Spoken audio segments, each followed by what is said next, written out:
Le 6e numéro de dialogue avec le gouvernement reçoit aujourd'hui le ministre de la Fonction publique, du Travail et de la Sécurité sociale, Vincent Zakane. Bonsoir, bienvenue Monsieur le ministre à cette émission coproduite par la RTB et le service d'information du gouvernement SIG. Chères téléspectatrices, chers téléspectateurs, merci de votre aimable attention.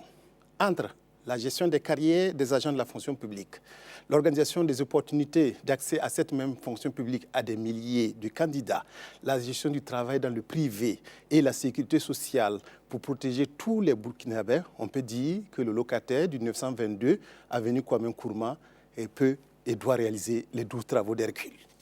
Bref, Galib Sommet, la radiodiffusion, Soumaïla Rabo de Savane FM et votre serviteur animeront cette émission en faisant aussi appel aux questions des téléspectateurs recueillis au téléphone, par SMS et par Internet. Du reste, Adama Koulibaly est fidèle au poste pour recueillir toutes les interrogations. Bonsoir Adama Koulibaly. Bonsoir Godefroy Bazé, bonsoir chers téléspectateurs. Nous avons reçu effectivement des questions, que ce soit par téléphone, par SMS ou par Internet justement. À tout de suite donc pour les questions des téléspectateurs. Alors, avant d'entrer dans le vif du sujet, Monsieur le ministre, comment s'en sortir entre la fonction publique, le travail et la sécurité sociale sans léser forcément une des 3 branches de votre département? Pour moi, c'est un tout. Il y a un lien étroit entre la fonction publique, le domaine du travail et la sécurité sociale. Parce que c'est le monde des travailleurs qui mérite aussi une protection conformément à la loi. Et nous sommes dans un même pays où les travailleurs sont, devant la loi, égaux. Aller ensemble de pair en ce qui concerne la fonction publique, le travail et la sécurité sociale permet d'avoir une vision globale, une vision synergique, une vision qui permette d'avoir à la fois les problèmes du secteur public et du secteur privé et ensemble d'avoir une dynamique d'ensemble, étant entendu que en fait, nous sommes dans un seul et même pays dans lequel la loi garantit à chacun un certain nombre de droits dans le domaine du travail. Donc, entre ces différents domaines, il s'agit de créer des courants synergiques pour qu'il y ait, malgré les secteurs différents, un minimum d'équité entre les Burkinabés. Ainsi, dans le domaine de la fonction publique, il y a des éléments qui ont des liens étroits avec le domaine du travail. Et en matière de sécurité sociale, la sécurité sociale est garantie par la Constitution, est reconnue aussi bien par les travailleurs du secteur public, pour les travailleurs du secteur public, que pour les travailleurs du secteur privé. Il y a 2 organismes qui travaillent étroitement ensemble et cela permet d'avoir un traitement équitable pour les retraités du secteur public et du secteur privé. Donc, entre les 3 domaines, il y a véritablement un lien étroit. Est-ce que vous arrivez à faire la balance, l'équilibre entre les 3 domaines? Est-ce que vous ne privilégiez pas l'un des 3 domaines au profit des autres, Je ne suis pas seul, je suis avec une équipe solide de spécialistes, aussi bien dans le domaine de la fonction publique que dans celui du travail et dans celui de la sécurité sociale. Du reste, la sécurité sociale est assurée par des organismes qui ont une autonomie de fonctionnement. En réalité, il s'agit pour moi de coordonner le travail et d'être disponible. Et je pense qu'à ce niveau-là, en fait, le travail pour le moment se passe bien.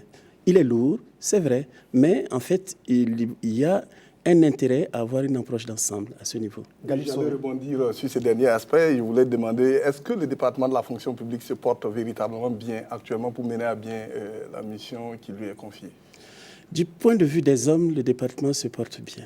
Le département dispose de ressources humaines qualifiées, de ressources humaines disponibles, de ressources humaines engagées, qui au quotidien travaillent, parfois d'arrache-pied, et quelquefois au-delà de certaines heures, les week-ends, et il nous arrive de tenir des réunions de cabinet les samedis. de tenir des audiences les dimanches, c'est que les collaborateurs sont disponibles. Et il y a des situations difficiles, mais je vois que les gens sont là. Pour ma part, en réalité, il y a une volonté ferme des agents de s'acquitter honorablement de la mission qui leur est confiée. À propos, monsieur le ministre, il s'est dit même que les fonctionnaires fuient le ministère de la fonction publique parce qu'il y a tellement de choses à y faire et c'est tellement difficile d'y travailler que certains ne voudraient pas y être affectés. Je comprends en partie, mais sachez que la fonction publique, c'est un ministère transversal, vu sous l'angle de la fonction publique, puisque c'est le ministère en charge à la fois du recrutement, de la coordination de la formation, de la mise à disposition des agents de la fonction publique et de la gestion de leur carrière. C'est vrai que la tâche est ardue, la tâche est difficile, les cadres sont débordés, je dois le reconnaître. Mais ceux qui sont engagés ont conscience qu'ils servent la nation, qu'ils contribuent à une œuvre nationale. C'est un véritable sacrifice et je ne peux que leur en rendre hommage. Alors, monsieur le ministre, vous avez parlé tantôt des cadres qui étaient débordés. Vous-même, vous avez été très pris ces derniers temps par ces négociations gouvernement-syndicat et sur la grille indemnitaire. Ces négociations ont abouti à un accord qui a été présenté tout récemment aux Burkinabés qui ont applaudi donc, cet accord-là. Est-ce que vous, de manière générale, vous êtes satisfait de la manière dont vous menez les négociations avec les syndicats actuellement? Je suis satisfait à plusieurs égards. D'abord parce que, au bout du compte, nous avons, conformément à nos traditions et nos habitudes, fait prévaloir les vertus du dialogue. Nous savons que dans nos traditions, mais aussi conformément aux textes internationaux et nationaux, le dialogue constitue un véritable facteur de règlement des préoccupations des travailleurs. Le dialogue aussi est un moyen de prévention des conflits. C'est un moyen aussi d'évolution sociale. C'est la raison pour laquelle le Bureau international du travail recommande à tous les États membres, dont le Burkina, de privilégier le dialogue comme un moyen de résolution des préoccupations des travailleurs. La question de la grille indemnitaire des agents de la fonction publique constitue une préoccupation depuis quelques années. Grâce au dialogue, on ne peut que se réjouir de voir que nous sommes parvenus à un terrain d'entente. Les questions étaient difficiles au départ, dans la mesure où la grille de la fonction publique est devenue très complexe. Nous avions un système qui se caractérisait, entre autres, par la disparité, par la multiplicité des textes, par le nombre très important, jusqu'à 26 types d'indemnités. Alors, par le dialogue, nous sommes parvenus quand même à un consensus autour d'un texte unique. Il s'agit là d'un progrès important, même si ça a été difficile. Je pense que c'est le résultat qui importe le plus. Et c'est dans l'intérêt de toutes les parties. C'est grâce au dialogue dans notre pays qui est compris par tout le monde. Oui, monsieur le ministre, l'un des objectifs donc, visés à travers cette nouvelle grille était aussi de réduire les inégalités. Mais apparemment, il y a des organisations syndicales qui crient encore à des inégalités par rapport à cette nouvelle grille-là. Et quelle appréciation vous faites donc de cette situation? Alors, je dois d'abord dire que la relecture de la grille indemnitaire des agents de la fonction publique visait plusieurs objectifs. C'est vrai que les organisations syndicales qui l'ont réclamé pendant des années attendaient de manière générale un relèvement des indemnités qui existaient déjà. Mais le gouvernement, face à la situation quelque peu disparate de la grille indemnitaire de la fonction publique, a engagé en 2013 une étude diagnostique qui a permis de voir justement qu'il y avait d'énormes disparités, beaucoup d'injustices. Et il a proposé, dans la relecture, d'avoir une approche qui assigne à la nouvelle grille indemnitaire d'autres objectifs, parmi lesquels notamment le renforcement de l'équité dans le traitement indemnitaire des agents de la fonction publique, mais également une certaine rationalisation. C'est-à-dire que le système qui existait auparavant n'était qu'un régime indemnitaire, mais pas véritablement une grille.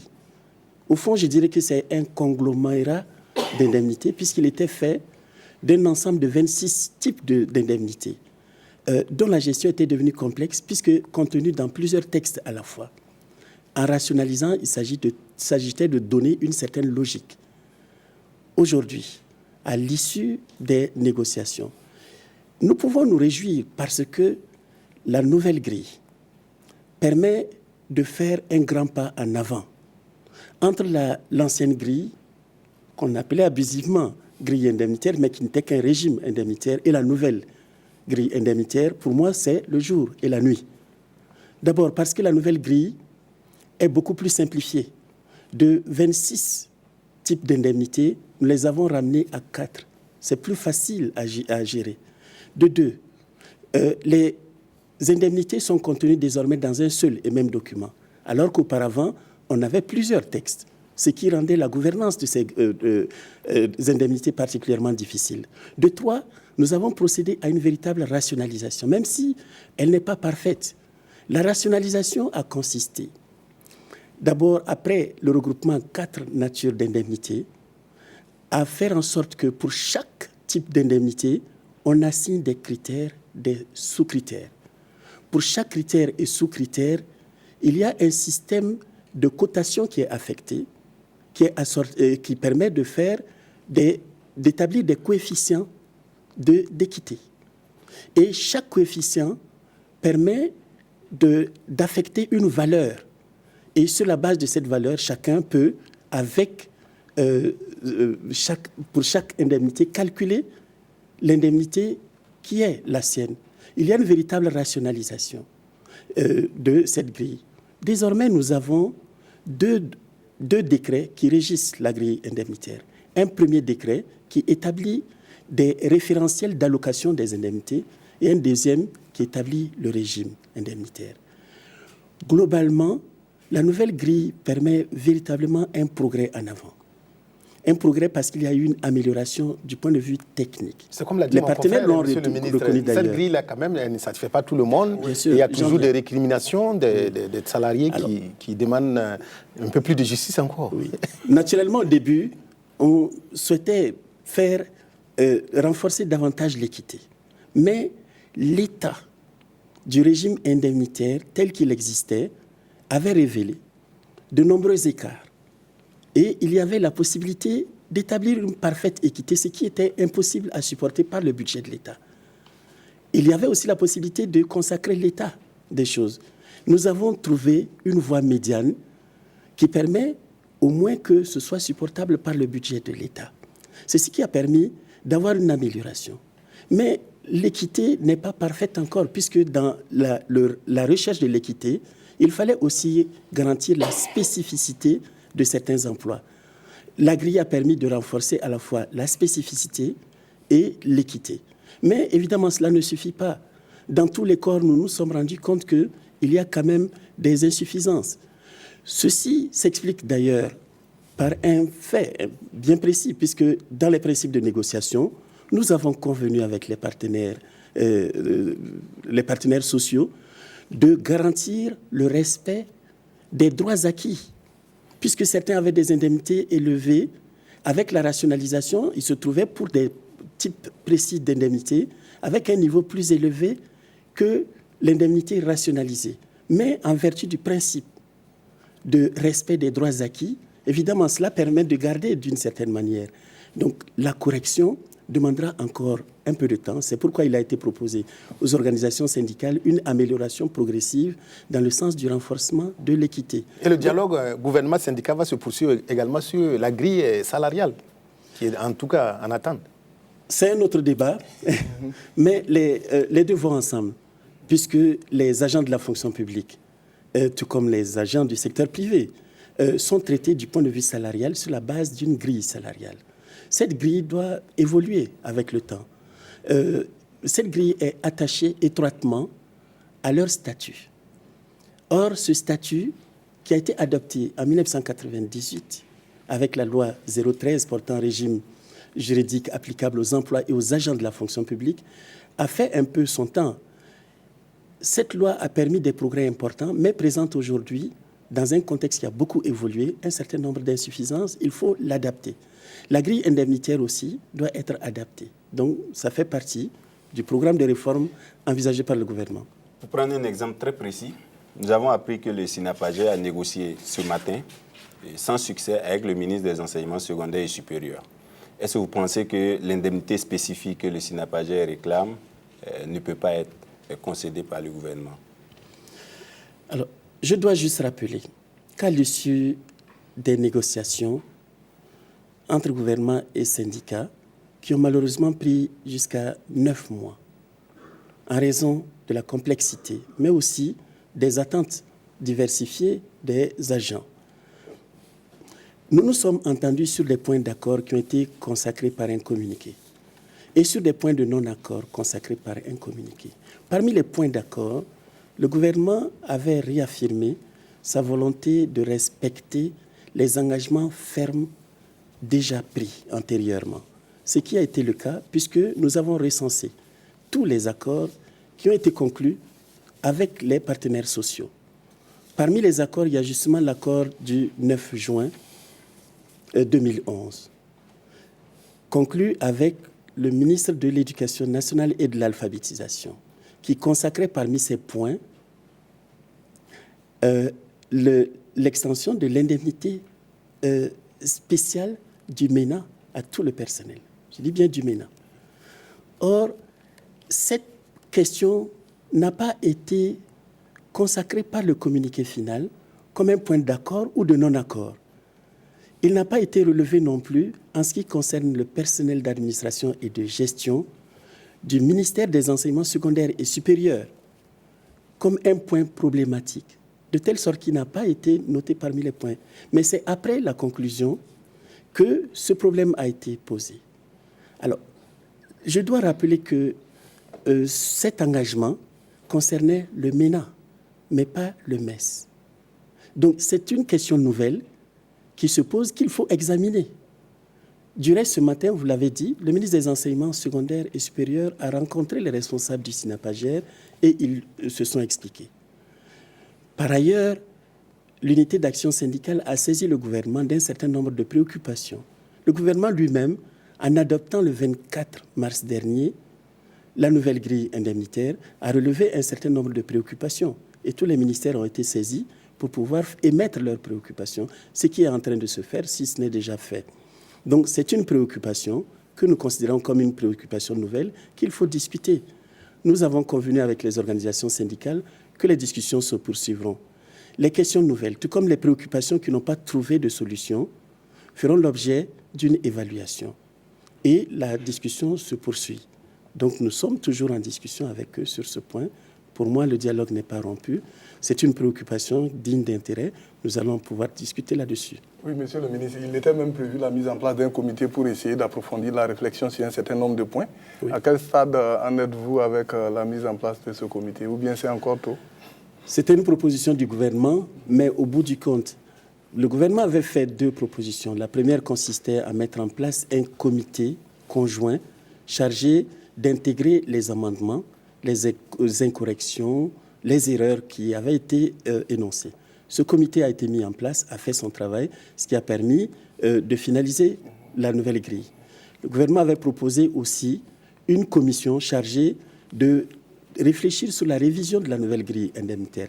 Mais finalement, nous ne nous sommes pas accordés sur ce point.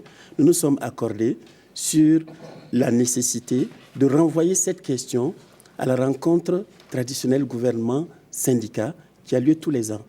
Donc, à la fin de cette année, nous allons faire le point et sur cette base, ensemble, nous allons prendre les décisions qui s'imposeront. Oui, il y a une question que vous avez quelque peu effleurée, la relecture de la loi 13 et de la grille salariale. Vous avez semblé dire que les deux vont ensemble, mais les travailleurs attendent certainement de savoir à quand la relecture de la grille salariale. Les travailleurs estiment du reste qu'il est plus important de relire la grille salariale que de relire la grille indemnitaire.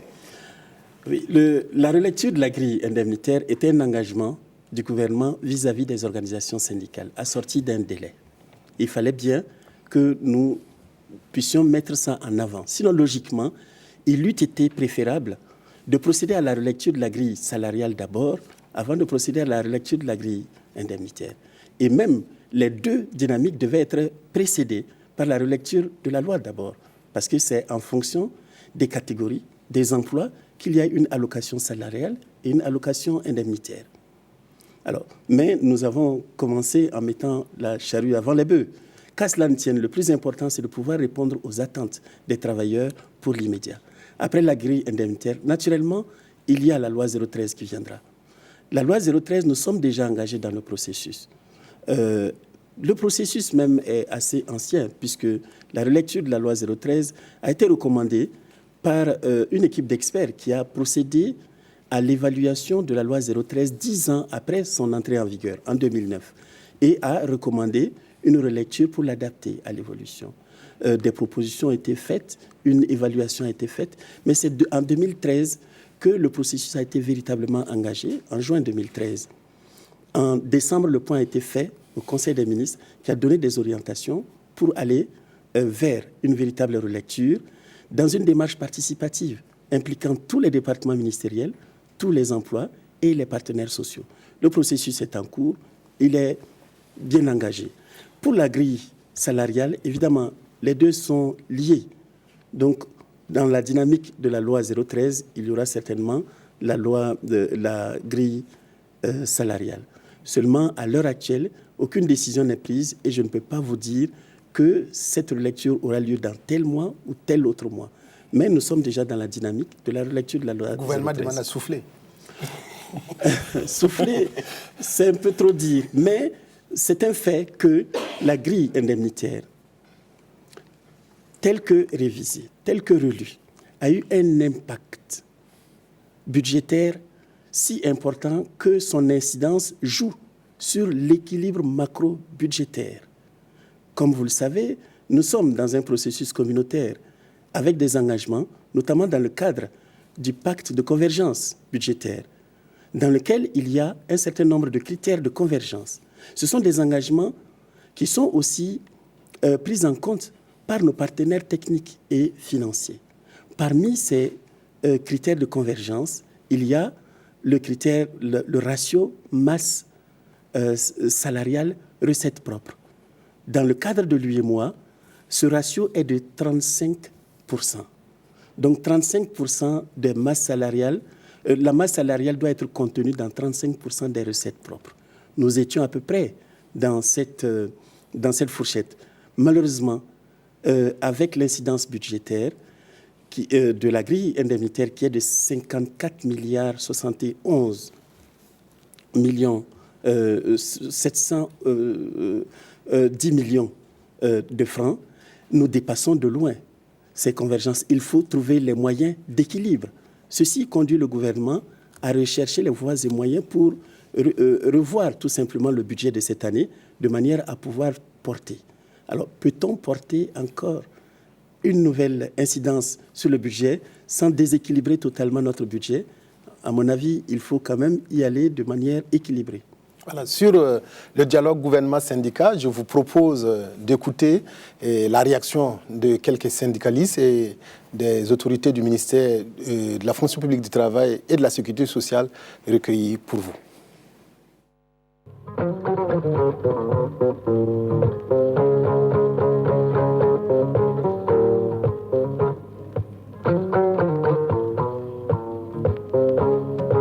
Les négociations gouvernement-syndicat, c'est un instrument du dialogue social. C'est à cette occasion que, avec le gouvernement, nous discutons autour du cahier de doléances de l'année. Le gouvernement nous fait ses propositions sur les différents points de revendication et à l'issue des négociations, il prend des engagements. C'est vrai, il y a eu des négociations dont on est sorti avec des résultats assez intéressants, mais il y a la plupart du temps, en général, nous sommes peu satisfaits des résultats auxquels nous aboutissons à l'issue des négociations. Il faut reconnaître que les négociations ont été très très difficiles, très très compliquées, parce que les échéances que le gouvernement avait prises avec les organisations syndicales ont pris un grand retard. Parce que ces négociations étaient censées être bouclées depuis le 30 juin 2013. Si cela n'a pas pu se faire, je pense que les deux parties en ont eu conscience. C'est la raison pour laquelle, d'ailleurs, ils ont abouti à un consensus. C'est lié à la complexité du dossier, aussi bien sur le plan technique que sur le plan pratique. Grâce aux efforts conjugués et surtout la volonté affichée des deux parties à aboutir nécessairement à un consensus, cela a donné les résultats que nous constatons aujourd'hui. C'est un sentiment de satisfaction globale qu'on ait pu arriver. Ce n'était pas évident qu'on ait pu arriver à ce résultat. C'est des négociations qui ont débuté, les gens ne se rendent pas compte depuis 5 ans. Et lorsque nous nous sommes assis, il a fallu 9 mois pour que nous aboutissions à ces résultats, que nous saluons de façon globale parce qu'il y a eu des avancées au niveau donc, de la rémunération des agents de la fonction publique. Et je peux dire que le mouvement syndical est satisfait de ces résultats. Les deux parties ont convenu à un accord consacré par un communiqué final qui a été signé entre les parties. Communiqué dans lequel le gouvernement s'est engagé effectivement à rendre effectives les mesures concernant cette grille indemnitaire. Lors du dernier Conseil des ministres, la grille indemnitaire a été officiellement adoptée. Ça a été suivi d'effets immédiats, en tout cas au niveau des bulletins de salaire au titre de ce mois de mars 2014. Vous savez, c'est très difficile de trouver un accord qui satisfasse tout le monde à la fois et au même moment. Mais la volonté des deux parties de s'inscrire dans une dynamique de concertation permanente va certainement permettre à une échéance de pouvoir examiner ces points qui n'ont pas pu être pris en compte au moment de ces négociations-là. Les acquis restent temporaires. C'est-à-dire on peut se battre aujourd'hui, on peut négocier aujourd'hui, arracher un certain nombre d'acquis. Mais en réalité, c'est toujours pour un temps. Ce n'est jamais définitif, puisque même si vous avez une augmentation salariale importante, je dis même si, parce que malheureusement, les augmentations que nous avons depuis ces dernières années-là sont assez dérisoires. 4-5%, ce n'est pas substantiel. Mais je dis que même si c'était substantiel, quand vous considérez l'inflation, au bout de quelques années, en fait, l'augmentation que vous avez reçue n'a plus de sens. Parce que bon, ça a été englouti par les augmentations au niveau des loyers, au niveau des produits de grande consommation, etc. Voilà, monsieur le ministre, quelle réaction avez-vous après avoir suivi donc, ces différentes réactions aussi, je veux dire, des syndicalistes et puis du directeur général du travail? Je pense que le directeur général du travail a bien décrit le contexte dans lequel les négociations se sont déroulées. Il a reconnu que les négociations étaient difficiles, très difficiles, parce que longues, parce que portant sur une question délicate, une question complexe, sur différents volets. Je pense que cela reflète tout simplement la réalité. Je prends bonne note des réactions des syndicats. Je note particulièrement qu'il y a une satisfaction globale. On salue des avancées, mais aussi, évidemment, comme on le dit dans nos langues, c'est bon, mais ce n'est pas arrivé. C'est normal, c'est dans la nature humaine. Chaque fois qu'on a un acquis, on a envie d'aller plus loin. En la matière, ce sont des acquis qu'il faut engranger de façon permanente. Pour moi, nous avons fait un grand pas en avant. Nous devons pouvoir continuer. Et c'est normal que les syndicats demandent plus. Plus on donne, plus on demande. Et c'est tout à fait normal. Finalement, je pense que celui qui gagne le plus, c'est notre pays qui avance. À propos du pouvoir d'achat, monsieur le ministre, la Confédération générale du travail du Burkina, la CGTB, a mené une étude fin 2012 sur le SMIC notamment. Et il ressort que en deçà de 48 225 francs, on ne peut pas vraiment vivre. Est-ce que vous pourrez augmenter le SMIC pour satisfaire davantage les travailleurs, surtout les petits? C'est une revendication de la CGTB dont nous avons reçu le rapport que nous sommes en train d'examiner. Nous avons conscience qu'il y a eu beaucoup d'évolutions la vie est devenue plus chère. C'est ce qui a amené le gouvernement d'ailleurs à prendre un certain nombre de mesures sociales pour accompagner la population. Naturellement, cela se traduit aussi par la nécessité de faire évoluer les conditions salariales des agents. Donc, la question du traitement salarial se pose, pas seulement dans le public, mais aussi dans le privé. Le SMIC actuellement est relativement faible par rapport au niveau général de la vie dans notre pays. Ceci est reconnu par tout le monde. Le rapport de la CGTB ne fait que confirmer un constat général. C'est une question qui nous interpelle, qui interpelle le gouvernement et qui nous a déjà amené à des réflexions qui doivent nous conduire sans doute à des propositions. Nous allons en tout cas l'examiner soigneusement, mais pour le moment, il n'y a pas de décision. Alors, Monsieur le ministre, les téléspectateurs ont participé massivement, en tout cas, à la réalisation de cette émission.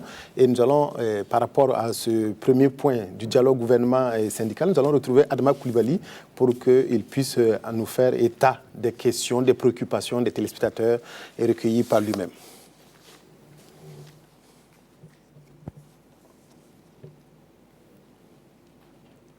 Bien. Première série de questions, nous avons M. Lansina Traoré qui dit que le gouvernement vient de faire un effort sur la question de la grille indemnitaire, quand bien même qu'il y a toujours des disparités qui ne se justifient pas à certains niveaux.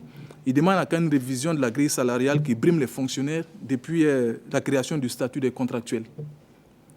Ensuite, deuxième question, Mme Batouna Akoupela demande à une harmonisation justement de la grille salariale entre contractuels et fonctionnaires. M. Kagambega Augustin Abobo remercie le gouvernement pour la révalorisation de la grille indemnitaire. Sa question est de savoir si les éducateurs de jeunes enfants, à la faveur du transfert du préscolaire au MENA, vont bénéficier de l'indemnité spéciale accordée au personnel enseignant, de même que la hausse de l'indemnité de logement de 5 000 francs CFA. Nous avons M. Kaboré Georges qui voudrait savoir pourquoi les accords gouvernement-syndicats ont vu à la hausse l'indemnité de logement de toutes les catégories, sauf celle de la catégorie D, qui est toujours de 12 500 francs CFA. Une question par SMS, le téléspectateur voudrait savoir si vous avez déjà mené des enquêtes dans le secteur privé pour vérifier la mise en œuvre de la grille salariale en vigueur au Burkina. Il dit que souvent la réalité est différente de ce que disent les employeurs. Ensuite, M. Kaboré du ministère de l'administration territoriale voudrait savoir pourquoi le fonds commun est-il destiné uniquement aux agents du ministère de l'économie et des finances et pas aux autres agents de la fonction publique? Donc c'est tout pour cette première série de questions. Votre réaction? Il y a beaucoup de questions. On va essayer de les prendre une à une. Alors, la première, je pense avoir déjà répondu, la question de la relecture de la grille salariale. Pour me répéter, j'ai dit que la relecture de la grille salariale va avec la relecture de la loi 013. Nous sommes pleinement engagés dans la relecture de la loi 013. Dans la même dynamique, il y aura cette relecture de la grille salariale. Je ne peux pas dire quand cette relecture aura lieu, mais le processus de la relecture est engagé. Les deux vont aller ensemble, puisque la loi 013 va sans doute aboutir à la reconfiguration des catégories. Naturellement, il faudra revoir les salaires qui sont liés à cela. Alors, concernant la question de l'harmonisation du traitement salarial des fonctionnaires et des contractuels, c'est une des problématiques que la relecture de la loi 013 doit pouvoir traiter. Du reste, les experts qui ont procédé à l'analyse diagnostique de la mise en œuvre de la loi 013 en 2009 avaient déjà identifié cette question comme méritant d'être revue, compte tenu de l'évolution du temps. On a constaté effectivement que la distinction les raisons qui ont prévalu à la distinction entre fonctionnaires et contractuels au moment de l'adoption de la loi 013 en 1998 n'existe plus véritablement dans le contexte actuel. Le traitement différencié qui se fait de part et d'autre sur plusieurs plans, aussi bien administratif que salarial, ne semble plus être d'actualité. Donc la loi 013, dans la relecture, va prendre en considération cette problématique. Donc nous verrons quelles en seront les conclusions. Alors, concernant l'indemnité spéciale au MENA, les éducateurs de l'action sociale qui seront transférés au MENA, est-ce qu'ils auront droit à l'indemnité spéciale du MENA? Est-ce qu'ils auront droit à l'augmentation de l'indemnité de logement octroyée par la grille indemnitaire? Pour le moment, nous n'en sommes pas au transfert effectif. Quand le transfert viendra, tout dépendra de leur situation réelle. L'indemnité spéciale est octroyée à tout agent du MENA. Donc, avec un transfert, naturellement, il est probable. L'indemnité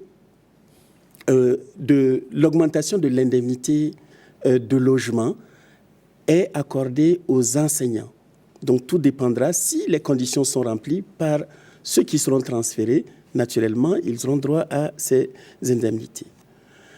Concernant l'indemnité de la catégorie D, je dois dire que les référentiels d'allocation des indemnités tels qu'adoptés à l'issue des négociations gouvernement-syndicat, ces référentiels ne consacrent pas une augmentation de toutes les natures d'indemnités pour toutes les catégories.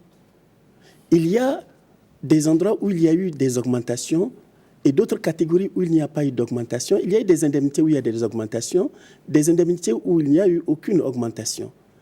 Mais ce qui est le plus important, c'est plutôt le gain final par la conjonction de l'ensemble des indemnités. Évidemment, l'ambition n'était pas de procéder à un relèvement général de l'ensemble des indemnités. Donc, on peut comprendre à ce niveau.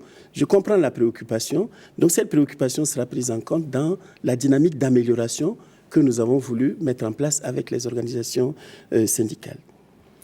Concernant le secteur privé, on constate que la grille salariale du secteur privé n'est pas toujours respectée. Alors, je dois dire à ce niveau que la grille salariale du secteur privé ne relève pas des attributions du gouvernement. Depuis la libéralisation de notre économie, la détermination de la grille salariale relève des négociations entre les employeurs et les travailleurs. À ce niveau, une fois la grille salariale adoptée, elle tient lieu de loi pour les deux parties. Et le gouvernement, notamment à travers le ministère en charge du travail, veille simplement au respect de cette grille salariale. À ce niveau, les inspections du travail qui sont représentées sur l'ensemble du pays, notamment au niveau régional, veillent au respect de la réglementation du travail de manière générale.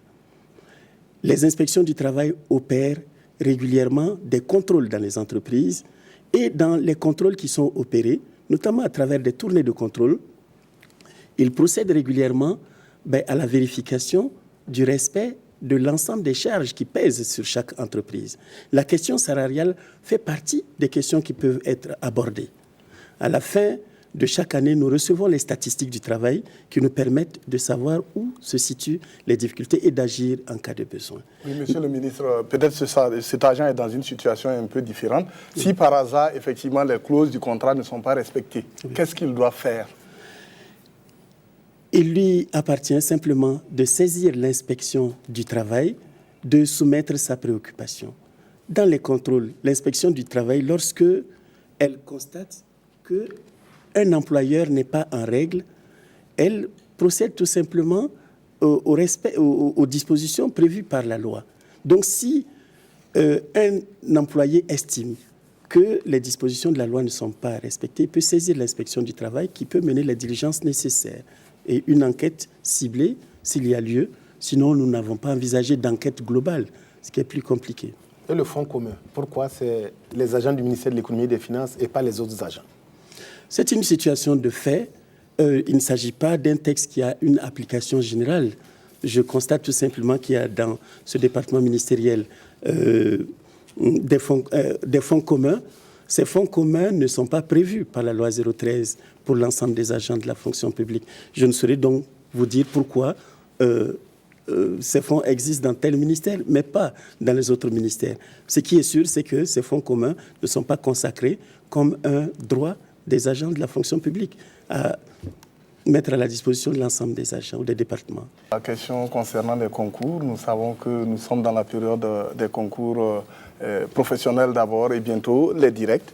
Et un peu de statistiques, cette année, je crois que les concours directs prévoient 9289 postes et 3263 pour les professionnels.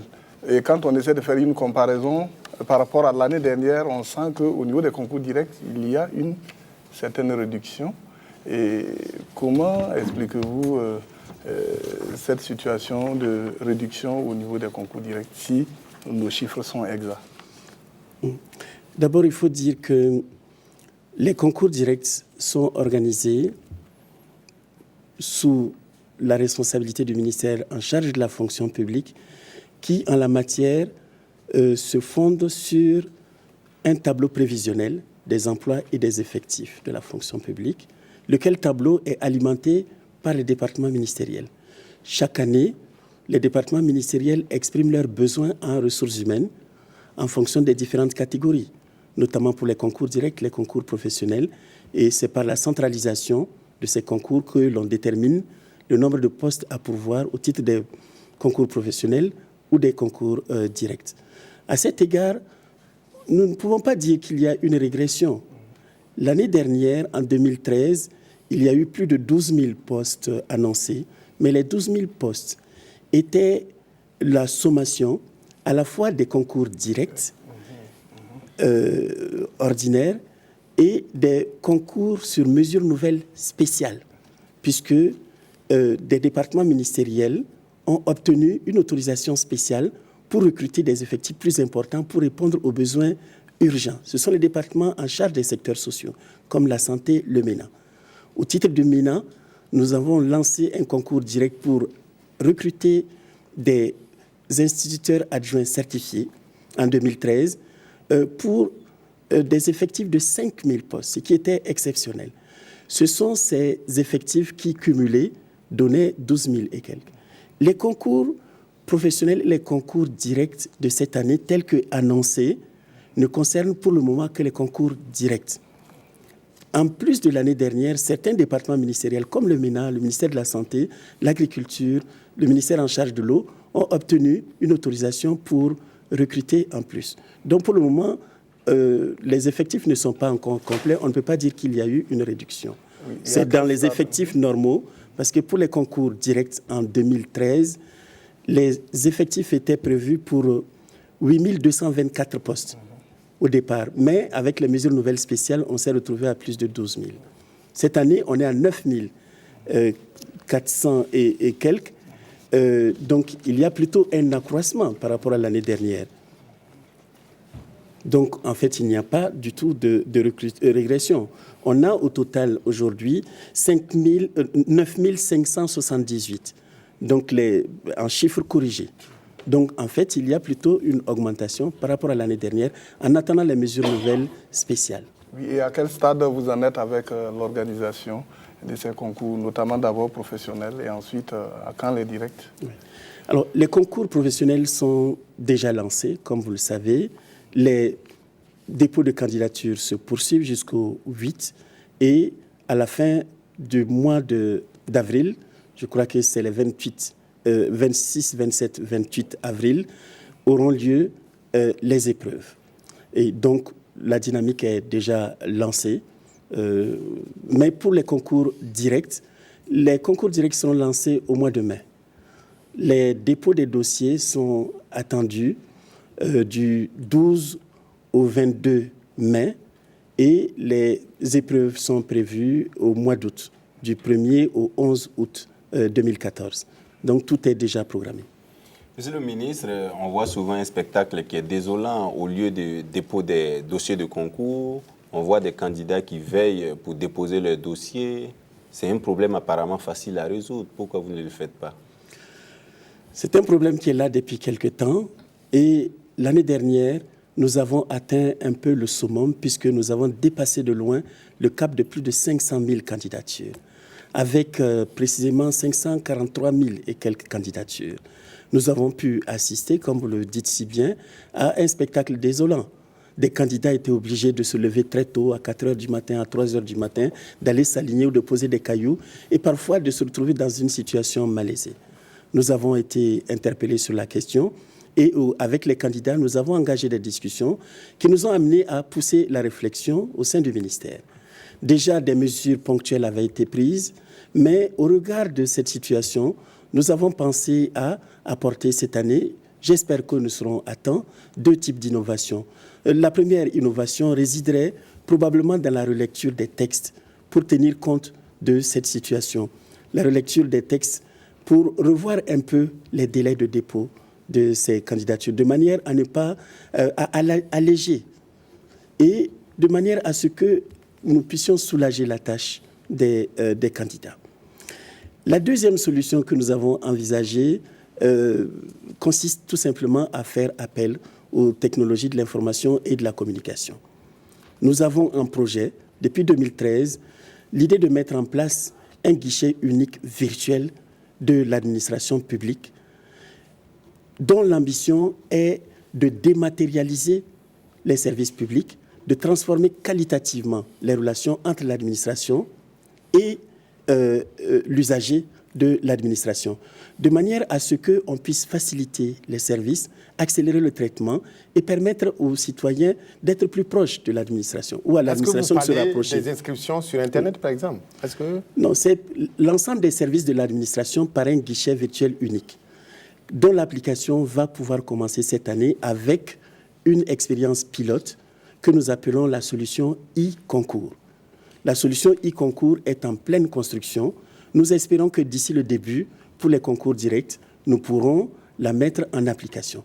Il s'agira par cette solution e-concours d'utiliser le guichet virtuel unique pour permettre aux candidats au concours de la fonction publique de s'inscrire directement en ligne, ce qui aura l'avantage d'éviter les longues files d'attente, les inconvénients liés tout simplement à cet attroupement qui n'est pas toujours à l'honneur de notre fonction publique. Et vous faites abstraction des facteurs exogènes comme le manque d'Internet dans certaines régions du Burkina? Oui, mais il ne s'agit pas pour nous, naturellement, de supprimer le dépôt physique des dossiers. Il s'agit d'une opportunité supplémentaire que nous offrons, qui devrait permettre, là où il y a des points d'accès, de pouvoir faciliter le dépôt des candidatures. C'est vrai, on a des difficultés parce que, en réalité, notre système d'accès à Internet comporte encore des faiblesses. Mais ce n'est pas une raison pour reporter à demain, quand l'ensemble du pays sera avec le backbone que nous attendons, interconnecté, quand la connectivité sera améliorée. Nous commençons dès à présent à mettre au point une solution qui, d'ailleurs, existe ailleurs. Dans la plupart des organisations internationales aujourd'hui, les candidatures à des postes vacants se font aujourd'hui par le net. Au plan national, il est grand temps aussi d'évoluer dans ce sens. Cela s'inscrit du reste dans la dynamique de la modernisation de l'administration qui nous amène à faire la promotion des services en ligne. Donc ceci est une des applications qui s'inscrit en droite fil des applications qui ont déjà eu lieu dans notre administration et qui participent de la modernisation de l'administration publique burkinabé. Oui, monsieur le ministre, mais est-ce qu'il est envisagé une augmentation aussi des guichets de dépôt pour faciliter un peu la tâche des candidats? C'est ce que nous avons déjà fait l'année dernière. Au regard des affluences, nous allons continuer certainement à faire cet effort. Monsieur le ministre, l'année dernière, il y a eu quand même quelque chose qui a été de l'inédit au Burkina Faso. Vous avez lancé des concours et il y a des postes qui n'ont pas été pourvus. Alors, est-ce que cette situation, vous pouvez revenir là-dessus pour expliquer aux téléspectateurs pourquoi, dans certains concours, on n'a pas recruté des gens, alors que je sais que les demandeurs étaient très nombreux? Okay. Alors, il y a plusieurs facteurs qui expliquent cette situation et ça dépend des concours. En fait, la plupart des concours ont fait l'objet donc de succès et les postes ont été tous pourvus. Il y a juste quelques concours, notamment au MES et au MENA, pour lesquels tous les postes n'ont pas été pourvus. Pour le MENA principalement, pour ne prendre que cet exemple, où on recherchait on avait 5 000 postes. Nous n'avons pu pourvoir que 3 600 et quelques postes. Il restait 1 458 postes vacants. Mais ceci s'explique par le fait simplement que, pour le MENA, il s'agissait de recruter des IAC, c'est-à-dire des gens qui avaient fait des formations dans les écoles, dans les ENEP. Or, après plusieurs années de recrutement, le potentiel s'était réduit puisque nous n'avons pas eu plus de 3700 candidatures. Dans ces conditions, même le nombre de candidatures n'atteignait pas le nombre de postes à pourvoir. Donc ça, c'est une situation qui est liée au potentiel, au regard des profils des postes qui étaient recherchés. Mais il y a d'autres facteurs aussi. C'est qu'il y a également un problème, en fait, de notes éliminatoires, qui fait que même là où il y avait des postes, des candidats ont été éliminés tout simplement parce qu'ils ont eu des notes éliminatoires. Donc on peut se poser un certain nombre de questions. C'est paradoxal, c'est vrai, mais il y a lieu en fait de faire en sorte que ce soit mieux organisé et que les candidats soient mieux préparés. Monsieur le ministre, il y a également une autre question, les personnes handicapées qui, chaque année en tout cas, sollicitent quand même qu'un certain nombre d'avantages leur soient accordés par rapport donc, au concours de la fonction publique. Est-ce que cette année, la situation va évoluer en leur faveur? Ma réponse est oui. Oui, tout simplement. D'abord parce que il y a, depuis 2010, une loi qui a été adoptée en vue de la promotion et de la protection des droits des personnes handicapées, notamment dans un certain nombre de domaines, parmi lesquels dans le domaine de l'emploi, aussi bien dans le secteur public que dans le secteur privé. Et un décret adopté en novembre 2012 permet un traitement spécifique pour les personnes handicapées en ce qui concerne l'accès aux emplois, publics et privés. Évidemment, la prise en compte de ces textes demande un peu de temps, un peu de réglage. Et nous avons déjà, en 2013, donné un signal fort, notamment dans l'organisation des concours directs au titre des mesures nouvelles, en faisant des mentions particulières dans les communiqués pour que les personnes vivant avec un handicap n'aient pas le sentiment d'être exclues de ces concours. Il y a des conditions générales qui sont établies sur la base d'égalité et qui n'excluent personne, handicapé ou non. Mais les mesures prévues par la loi de 2010 et le décret de 2012 permettent en fait un traitement de discrimination positive en leur faveur. C'est la raison pour laquelle, déjà pour cette année, le gouvernement a pris, parmi les nouvelles mesures sociales adoptées le 24 mars dernier, des mesures particulières au profit des personnes handicapées, notamment pour réserver des postes pour les personnes handicapées. Il est prévu notamment le recrutement d'une centaine de personnes handicapées au courant de cette année, au cours des concours. Donc nous allons nous organiser en relation avec les ministères concernés, notamment le ministère de l'Action sociale, le ministère des Droits humains. Du reste, nous avons déjà engagé une réflexion.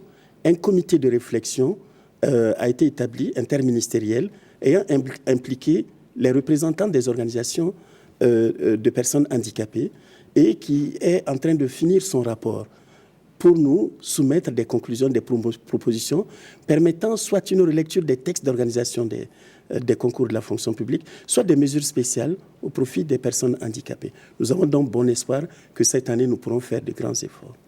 Monsieur le ministre, parlons d'un problème de fond, c'est l'administration même des épreuves.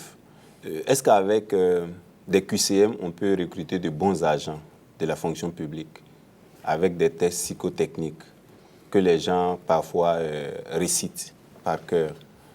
Est-ce qu'avec ça, on peut évaluer vraiment des gens qui sont diplômés et nous assurer qu'on a de bons agents publics? Alors, les tests psychotechniques sont un des modes d'administration des épreuves des concours de la fonction publique. Il y a les tests sous forme d'épreuves de connaissances et il y a aussi les tests psychotechniques. Les épreuves de connaissances permettent d'évaluer les aptitudes intellectuelles sur la base du profil déterminé. Les tests psychotechniques permettent d'évaluer à la fois les aptitudes intellectuelles et aussi le savoir-faire. Donc il y a un lien. Ces tests psychotechniques sont utilisés dans les universités, mais ils sont utilisés non pas dans tous les concours, mais dans beaucoup de concours. Ils ont été adoptés dans notre pays depuis 1995. Et face à l'afflux de plus en plus important des candidats, ces tests ont été considérés et appréciés par beaucoup de candidats comme le moyen le plus sûr pour avoir un traitement objectif, un traitement neutre pour les candidats. Parce qu'il y a moins d'objectivité, il y a moins de subjectivité à ce niveau par rapport aux épreuves de connaissances. Et puis, surtout face à des effectifs très, très importants, ça permet d'être dans les délais de correction des concours. Donc, ce n'est pas forcément que les tests psychotechniques en soi soient mauvais. Loin de là, ça fait partie de ce qui permet de contrôler les connaissances. Voilà. Mais évidemment, depuis quelque temps, on a affaire à un certain nombre de récriminations. Nous allons tout mettre ensemble. Nous avons fait, au début de cette année, en janvier, un atelier bilan des concours organisé en 2013, qui a permis d'identifier un certain nombre de problèmes qu'on rencontre habituellement dans les concours. Donc, avec le temps, nous allons pouvoir identifier là où se posent les problèmes et les corriger progressivement, de manière à consolider le système que nous avons dans le domaine de l'organisation des concours et l'améliorer pour répondre aux critères des concours, à savoir l'équité, la légalité et la transparence. Monsieur le ministre, de manière générale, les avis sont unanimes sur, j'allais dire, la bonne organisation, la bonne administration des concours, qu'ils soient directs ou professionnels. C'est ce qui nous a, en tout cas, été révélé par cette enquête que nous avons pu mener sur le terrain.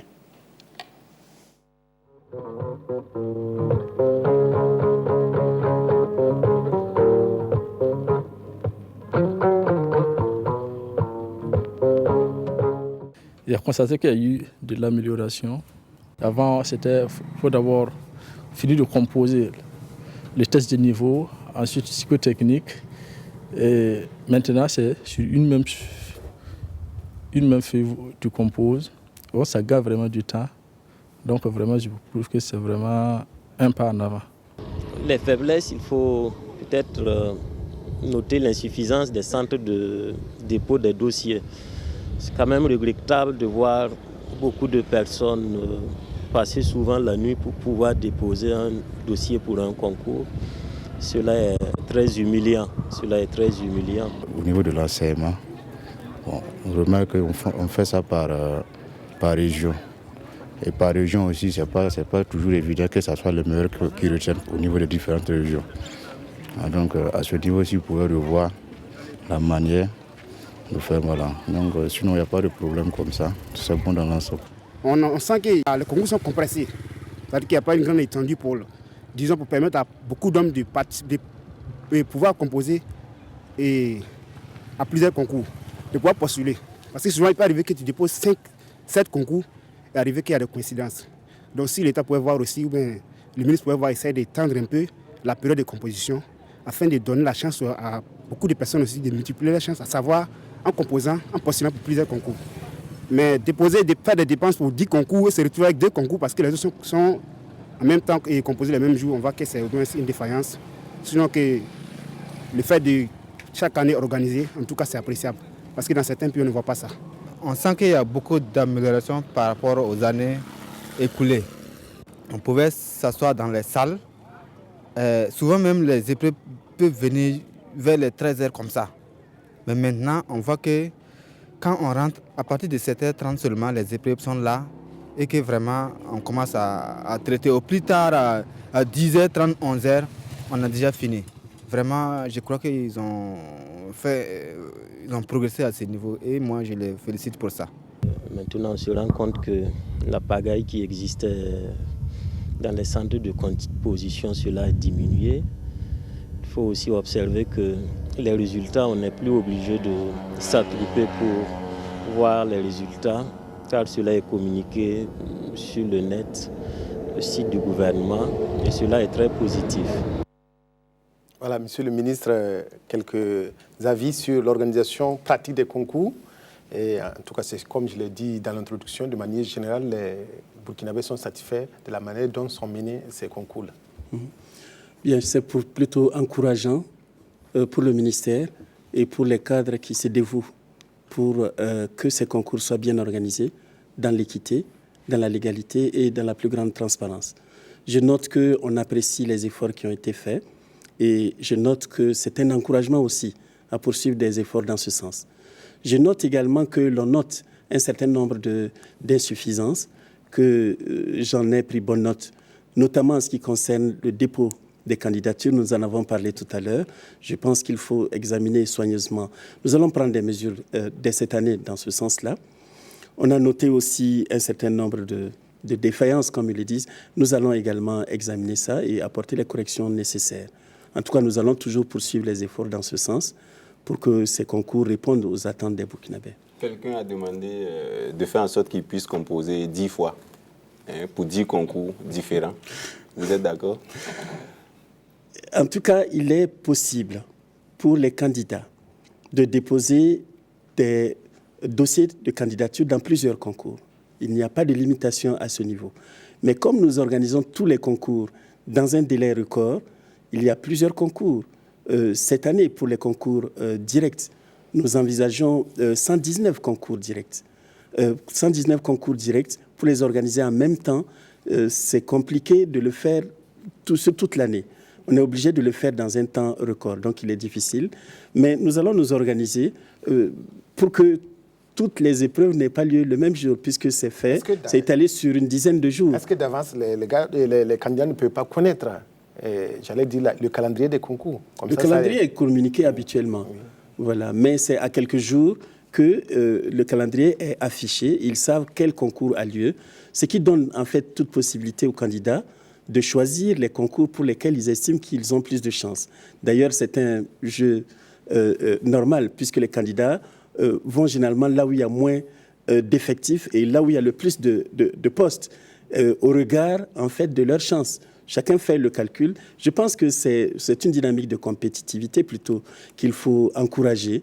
Mais ce qu'on doit retenir, c'est que les candidats souhaitent avoir la possibilité de multiplier leurs chances de succès. C'est tout à fait légitime. Oui, avant d'aller donc aux questions des téléspectateurs, Monsieur le ministre, il y a ce problème aussi de la durée de la formation, qui n'est pas du tout harmonisée. À quand donc voilà, une harmonisation de la durée de la formation dans toutes les écoles et centres de formation publics de l'État? Oui, vous mettez le doigt ici sur un véritable problème dont nous avons conscience et sur lequel nous sommes en train de travailler. Nous sommes en train de travailler, comme il vous souviendra, le 4 novembre dernier, nous avons fait une rentrée solennelle unique, harmonisée de l'ensemble des écoles et centres de formation professionnelle de l'État. Cela marquait le point de départ d'un processus d'une meilleure coordination des centres et écoles de formation professionnelle de l'État. Cela nous a conduit d'ailleurs plus loin, au regard des responsabilités qui sont les nôtres en la matière, à créer, dans le nouvel organigramme adopté au mois de décembre dernier du ministère de la Fonction publique du Travail et de la Sécurité sociale, un secrétariat permanent de la coordination des écoles et centres de formation professionnelle, dont la mission principale sera justement de travailler à harmoniser pas seulement la durée de formation, mais aussi les valeurs dans la formation, faciliter également la relecture des curricula de formation et faciliter les fondamentaux de la fonction publique qui doivent être enseignés dans tous les centres et les écoles de formation professionnelle de l'État. Donc il y a une mission vraiment très large qui est engagée. Nous espérons que nous aurons au courant de cette année un certain nombre de propositions permettant d'aller vers cette harmonisation. Mais je dois rappeler que, en fait, la durée de formation dans les écoles est fixée par des textes, notamment les textes d'organisation des emplois spécifiques. Or, ces textes qui sont la base doivent être relus dans la dynamique de la relecture de la loi 013. Donc, c'est un tout qui va ensemble. Voilà, nous allons retrouver une nouvelle fois Adama Coulibaly pour les questions des téléspectateurs, questions donc recueillies au téléphone, par SMS et par le net. Adama Coulibaly.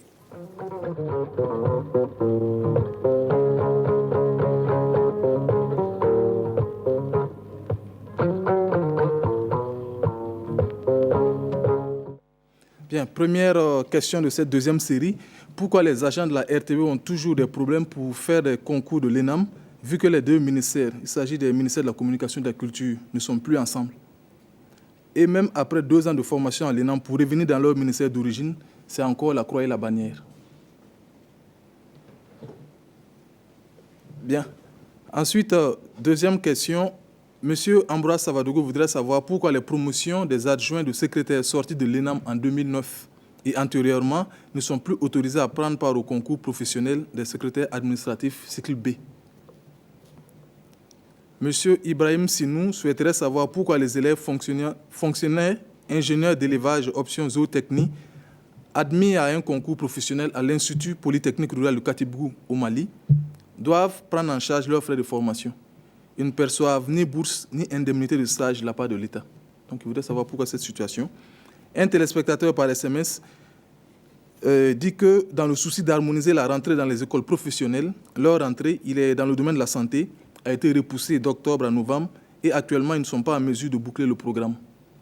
Donc, il demande s'il ne serait pas nécessaire de revoir cette mesure. Toujours une préoccupation par SMS, le téléspectateur dit qu'on vient de lancer le recrutement d'inspecteurs, de conseillers pédagogiques et d'instituteurs du non formel. Voilà. Donc, il voudrait savoir alors quel plan de formation pour les inspecteurs, conseillers et instituteurs qui occupaient de fait ces postes depuis des années. Une autre question, pourquoi ne permettons pas aux diplômés sortis des écoles supérieures de prendre part au concours de la fonction publique? Pourquoi ne permettons pas aux diplômés sortis des écoles supérieures, privées je suppose, de prendre part au concours de la fonction publique? Et dernière question, Kader Nana de l'Université de Koudougou voudrait savoir si les titulaires de licence du système LMD pourront prendre part au concours direct niveau maîtrise, d'autant plus qu'il n'existe plus de maîtrise dans ce système. Donc c'est tout pour cette deuxième série de questions. Voilà, donc la parole est au ministre de la fonction publique, du travail et de la sécurité sociale, parce qu'il y a beaucoup de questions qui sont évoquées ici et qui forcément ne se chevauchent pas. Je ne sais pas si j'ai bien compris la première question. Je ne suis pas au courant de ce problème. Pourquoi des agents de la RTB ne peuvent pas prendre part au concours de l'ENAM?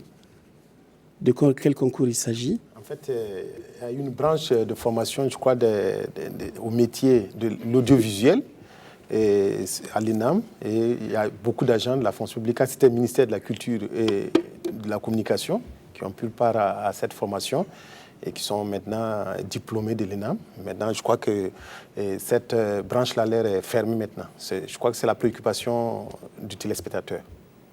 Et l'autre volet aussi, ceux qui font la formation ont du mal à revenir dans leur ministère d'origine. C'est-à-dire qu'il y a des gens qui ont dû intégrer l'école avant que la mesure ne soit en tout cas introduite. Et après, ils ont du mal à revenir dans leur ministère d'origine. Alors, je dois dire à ce niveau que, pour le premier volet, que, en fait, les concours sont organisés sur la base des textes d'organisation des emplois spécifiques. À l'heure actuelle, les textes d'organisation des emplois spécifiques sont organisés sur la base des départements ministériels. Évidemment, dans la pratique, il arrive que des agents ne se retrouvent pas dans tel ou tel emploi. Ce sont les conditions fixées par les textes eux-mêmes qui permettent aux agents de prendre part ou non. Lorsque vous ne répondez pas aux conditions, évidemment, comme les textes, lorsqu'ils sont clairs, ne vous permettent pas, il y a cette difficulté qui se pose. Je pense donc que c'est une question qu'on va pouvoir étudier. Sur le deuxième volet, alors, c'est un peu plus complexe parce que lorsque il y a des concours professionnels qui sont organisés, ces concours professionnels sont organisés par le ministère de la fonction publique, mais sur la base des expressions des besoins formulés par tous les départements ministériels. Nous les centralisons et nous ouvrons ces concours. Lorsque plusieurs agents de plusieurs ministères réussissent à un concours, qu'ils vont à l'école, à leur sortie, ils sont affectés, mais pas nécessairement dans le ministère d'origine où ils sont. Dans certains cas, il n'y a pas d'autre possibilité, parce que l'emploi est uniquement réservé à ce ministère. Mais dans d'autres cas, où les emplois sont dans plusieurs ministères à la fois, il n'y a pas d'obligation à retourner dans le ministère où on était auparavant, sauf si on a un emploi spécifique propre à ce ministère. Donc, ce qui peut se comprendre. Alors, concernant les adjoints de secrétariat, C'est un emploi qui existait depuis longtemps, mais qui n'avait pas, jusqu'en 2009, de possibilité d'évolution de leur carrière. Or, depuis 2009, un texte d'organisation des emplois interministériels offre désormais aux adjoints de secrétariat la possibilité d'évoluer dans un plan de carrière. La logique de la loi 013, c'est que chaque agent de la fonction publique, nouvellement recruté ou qui existe déjà dans la fonction publique, doit être dans un emploi. De préférence, un emploi spécifique. Lorsqu'on est dans un emploi, on a un plan de carrière.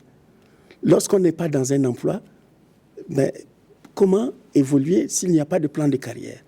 Alors, certains emplois n'avaient pas de plan de carrière. Or, depuis 2009, ce plan de carrière existe.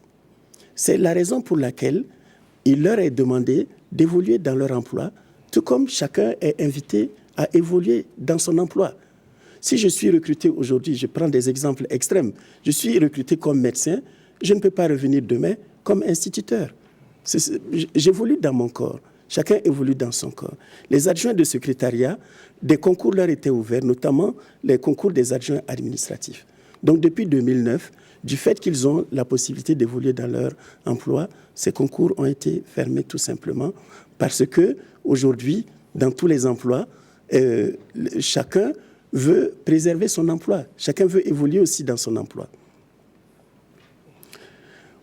Pour la question relative aux ingénieurs d'élevage qui vont se former à Katibougou, il s'agit là véritablement d'un problème qui existe depuis longtemps.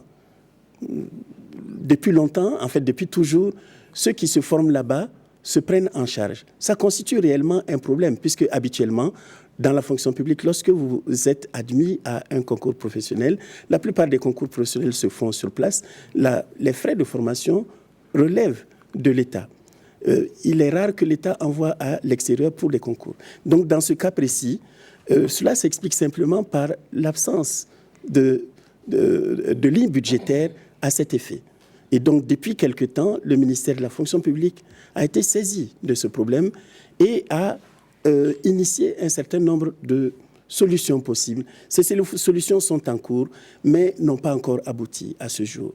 Le ministère en charge des ressources animales, du reste, pour surmonter la difficulté, envisage d'ouvrir, je crois, à l'École nationale de santé animale, un cycle A, ce qui permettrait de surmonter cette difficulté et de pouvoir répondre aux attentes des candidats à ces concours. L'harmonisation de la rentrée. Comme je l'ai dit tout à l'heure, le 4 novembre dernier, on a procédé pour la première fois à une rentrée solennelle unique pour l'ensemble des écoles et centres de formation professionnelle de l'État. L'objectif majeur était de faciliter la gestion des listes d'attente des concours. Parce que habituellement, lorsqu'il y a les listes d'attente font l'objet d'une gestion qui est réglementée par un décret. Il y a, à la suite de la rentrée, un délai de 2 semaines à l'issue duquel les absents sont remplacés par ceux qui sont sur la liste d'attente. Et on peut faire appel à ceux qui sont sur la liste d'attente pendant encore 2 semaines, donc en tout 1 mois. Mais lorsque les rentrées ne sont pas les mêmes et qu'elles sont disparates, nous nous retrouvons avec beaucoup de situations contentieuses dont la gestion a été à l'origine d'un ensemble de contentieux. C'est pourquoi on a engagé cette procédure. Mais ça facilite aussi cette volonté de coordination des écoles et centres de formation professionnelle. Le téléspectateur parle de la santé, qui n'a pas suivi. Oui. Ils seraient en retard. Oui. Voilà. En fait, il y a eu une rentrée unique, mais il n'y a pas une sortie unique pour le moment. Donc, il appartient à chaque école de s'organiser de manière à terminer son programme. La rentrée unique n'impose pas une fin unique, du moins pas pour le moment. Du reste, la rentrée des écoles de formation professionnelle n'est pas alignée automatiquement sur la rentrée scolaire et universitaire. Il appartient à chaque école de s'organiser en conséquence, le temps de trouver des modalités. Donc pour cette école, il n'y a pas de difficulté de s'organiser pour pouvoir terminer le programme. puisque les programmes ne sont pas les mêmes d'une école à une autre. Les inspecteurs et les conseillers pédagogiques. Du non formel. Du non formel. Du non formel, le plan de formation relève de chaque département ministériel. Donc il appartient au MENA d'organiser ou de se doter d'un plan de formation. Je comprends qu'ici, il s'agit de personnes qui occupent des emplois de fait, voilà, mais qui ont besoin d'être recyclés de manière à être performants à leurs tâches. Donc il appartient à chaque ministère de s'organiser pour organiser des formations continues ou des formations de recyclage au profit du personnel. Je pense que dans le processus, le MENA sans doute va organiser des formations et je ne doute pas qu'il y aura un plan de formation à ce niveau. Et pourquoi ne permettons pas aux diplômés sortis des écoles supérieures de prendre part au concours? Je ne sais pas de quelle école supérieure il s'agit, en principe. Pour les diplômes qui sont les conditions pour accéder au concours sont des diplômes nationaux délivrés par les universités publiques, mais aussi par les universités privées, y compris les écoles de formation. Voilà. Mais la seule condition, c'est qu'il doit s'agir de diplômes reconnus. Si ce sont des diplômes reconnus, il n'y a pas de difficulté. Le LMD. Alors, le LMD, c'est une autre question. Ça, c'est une autre question. Voilà. Alors, évidemment, nous sommes là devant une nouvelle difficulté dans notre fonction publique. Notre fonction publique, donc, organise les concours sur la base des diplômes à partir d'un référentiel national. Ce référentiel national, c'est celui que nous avons toujours utilisé, qui se fonde sur l'ancien système. Or, il y a eu une évolution récente. Dans notre pays, il y a un effort des universités pour aller vers le système LMD. Mais il y a aussi que beaucoup de Burkinabés ont des formations dans les universités étrangères avec le système LMD. Or, évidemment, les équivalences sont difficiles à établir. Beaucoup de candidats viennent avec des diplômes de licence LMD ou de Master 2, mais il n'y a pas d'équivalence pour pouvoir s'inscrire. C'est donc dire que le contexte a évolué, le système des diplômes a évolué, notre système aussi doit évoluer. En l'état actuel, les textes ne permettent pas de telles équivalences. Donc, nous devons travailler à faire une profonde réforme pour suivre ces évolutions au niveau universitaire. Voilà, Monsieur le ministre, nous allons aborder le troisième axe de nos échanges. C'est le point qui vous vaut le plus de critiques, la gestion des carrières. Les fonctionnaires s'en plaignent souvent. Mais avant de revenir sur ces points précis-là, je voudrais vous concéder votre droit d'employeur des agents de la fonction publique. Est-ce que vous êtes satisfait de leur rendement? Est-ce que vous pensez que les fonctionnaires burkinabés, les agents publics burkinabés travaillent bien? Ils ne viennent pas en retard au service, ils ne sont pas corrompus. Qu'est-ce que vous pensez de leur rendement? C'est une énorme question que vous me posez. De manière générale, je pense que les Burkinabés sont des travailleurs. On nous le concède.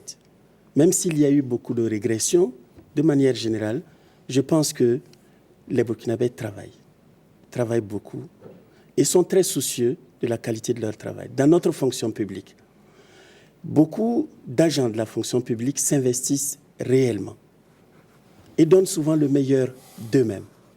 Il y en a qui travaillent dans le plus grand dévouement, avec beaucoup d'abnégation, beaucoup de sacrifices. Et en la matière, je pense qu'il y a lieu d'en être satisfait. Et je pense qu'ils ne sont pas forcément minoritaires. Je ne peux pas l'évaluer de manière numérique, mais je pense que de ce côté, il y a une satisfaction.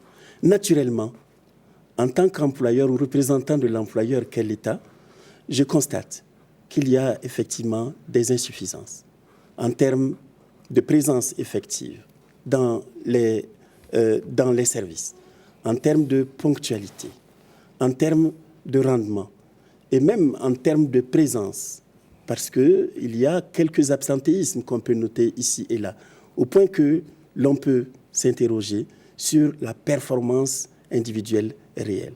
Donc il y a véritablement matière à procéder à une véritable évaluation. Est-ce qu'il y a un laisser-aller également des responsables? Sans aucun doute, il y a des laissés-aller liés tout simplement à une certaine évolution ou à un certain contexte national qui fait que chacun a plus de préoccupations personnelles que de préoccupations. Et il y a même une transformation de cet engagement traditionnel, de cet attachement des Burkinabés au travail, leur ardeur au travail. Je pense que cette ardeur demeure, mais l'engagement pour le service public connaît quand même une certaine inflexion qu'il faut reconnaître. Mais cela ne veut pas dire que les Burkinabés, tout d'un coup, ont changé de nature. Comment il faut corriger, en fait, cette situation-là? Cette situation, me semble-t-il, est liée à la perception que les gens ont de la fonction publique, à la perception qu'ils ont de l'administration publique, mais aussi à leurs propres attentes. C'est parce qu'il y a un sentiment de ne pas souvent trouver ses propres attentes dans l'administration que l'on veut soi-même se satisfaire. Ou alors que, comme il n'y a pas de contrôle, ou que les conseils de discipline qui devraient veiller au respect de la discipline ne fonctionnent pas toujours dans toutes les administrations, il y a comme un laisser-aller qui tend à toucher notre administration. Vous avez fait un enrôlement biométrique récemment. Quel résultat ça a donné? Est-ce que ça peut vous aider à apporter plus de discipline dans la fonction publique burkinabé? Oui, nous avons engagé depuis 2012 une opération d'enrôlement biométrique des agents de la fonction publique et des agents émergents au budget de l'État. Cette opération a trouvé une base juridique dans un décret adopté en mai 2013 par le gouvernement. Ce décret oblige à l'identification de tous les agents de la fonction publique. L'objectif de cette opération est d'abord de maîtriser les effectifs de la fonction publique. Ces effectifs se sont accrus ces dernières années au point que finalement, il n'y a pas une bonne maîtrise. Évidemment, ceci participe aussi de ce phénomène que l'on déplore. Mais l'objectif aussi est de moderniser davantage la gestion des carrières, la gestion des effectifs de la fonction publique. Cela devrait nous permettre d'améliorer considérablement à la fois la gestion des carrières et la gestion des effectifs de la fonction publique. Il s'agit en fait d'une construction informatique qui vient compléter ce qui existait déjà et qui consiste dans le SIGASPE. Voilà. À l'heure actuelle, le bilan a été fait déjà en octobre au gouvernement qui avait permis de faire le point sur les agents enrôlés et les agents non enrôlés. Le gouvernement avait donné des instructions pour que, en fin décembre au plus tard, ceux qui ne se sont pas enrôlés puissent être enrôlés. Alors, ce délai est dépassé et on a constaté que des agents n'étaient pas enrôlés. Donc, sur cette base-là, on a procédé aux mesures administratives qui s'imposaient, à savoir la suspension des salaires d'un certain nombre d'agents. Monsieur le ministre, ils sont environ combien? On a procédé à la suspension de plus de 1200 agents de la fonction publique qui n'étaient pas enrôlés. Et ceux qui sont enrôlés sont à quel nombre? On a donné un délai supplémentaire permettant d'organiser une 5e opération d'enrôlement biométrique et qui courait jusqu'au 31 mars dernier. Nous n'avons pas les derniers résultats encore. Mais à l'heure actuelle, nous avons pu enrôler précisément 138 333 agents de la fonction publique. 138 333 agents.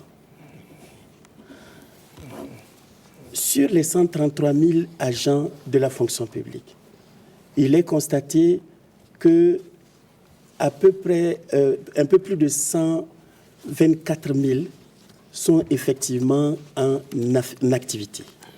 Certains sont en suspension de contrat, d'autres sont dans des situations, positions administratives varient.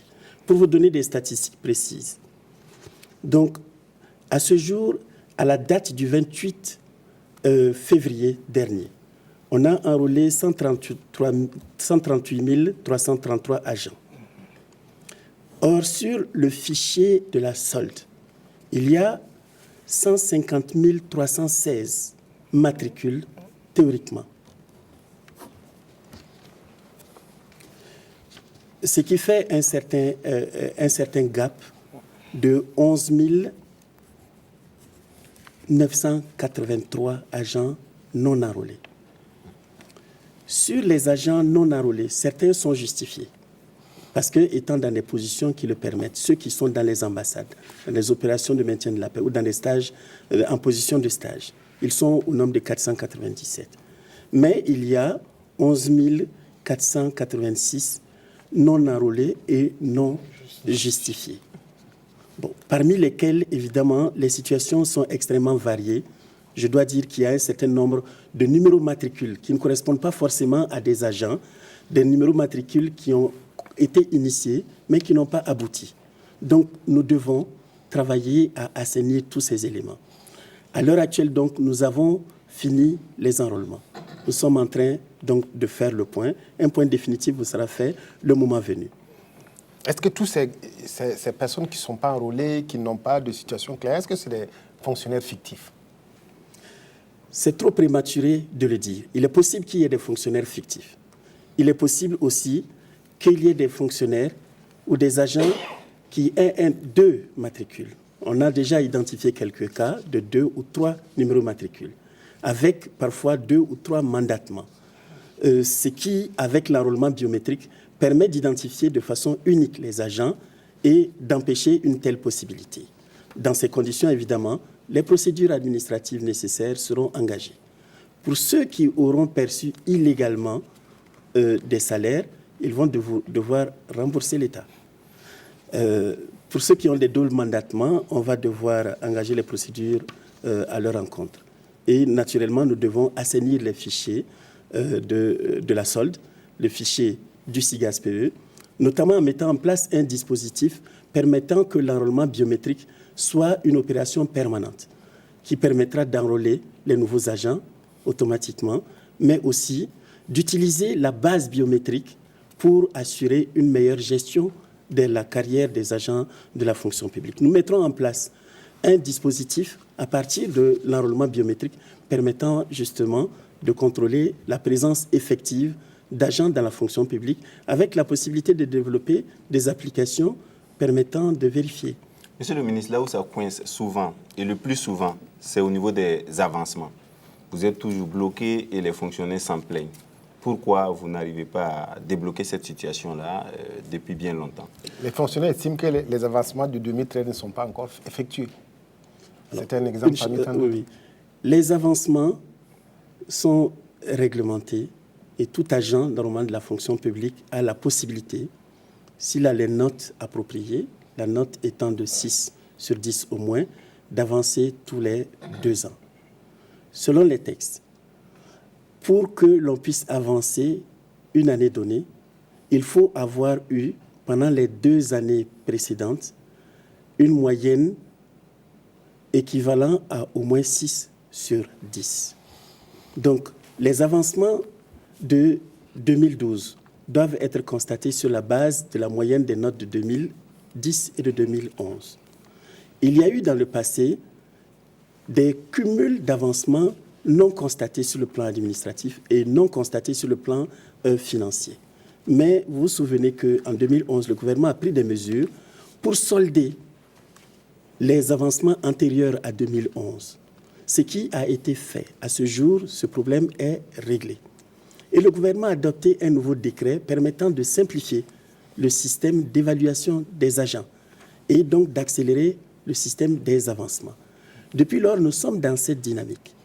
Les avancements de 2012 au 31 décembre 2013, puisque c'est en 2013 que se constatent les avancements de 2012, ont été réalisés à plus de 99%. Donc ça a été fait. Les avancements de 2013 doivent être constatés en 2014. Et pour ce faire, un dispositif a été mis en place en accord avec les directeurs des ressources humaines de tous les départements ministériels, puisque les avancements se constatent au niveau des DRH. Nous nous sommes entendus depuis 2013 sur le dispositif à mettre en place. Et dans ce cadre-là, nous sommes en 2013 dans la même dynamique que celle que nous avons mise en place en 2013, qui a permis de constater à la fin de l'année tous les avancements. En 2013, nous serons, je pense, à point. Nous ne sommes qu'au début de 2013. 2014. Le dispositif, le processus a été lancé. Nous sommes en train donc de le constater. Nous nous sommes mis d'accord pour qu'au plus tard, le 30 juin, sur le plan administratif, tout soit constaté et qu'avant la fin de l'année, l'incidence financière puisse être constatée. C'est ce qui a été fait en 2013. C'est ce que nous allons faire en 2014. Donc, nous allons consolider progressivement cette dynamique. Il n'y a pas de raison de reculer. Alors, nous allons, Monsieur le ministre, écouter également des avis de certains agents de la fonction publique sur la gestion de leur carrière. Et il y en a qui sont satisfaits, il y en a également qui trouvent qu'il y a des insuffisances.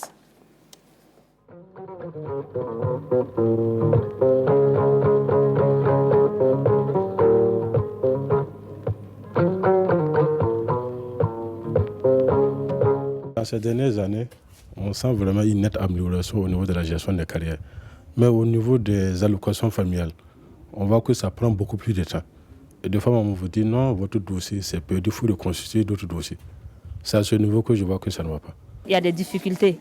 Par exemple, concernant les avancements, il faut en tout cas suivre les papiers. Mais maintenant qu'ils sont décentralisés, on dirait en tout cas dans l'ensemble, ça va un peu maintenant.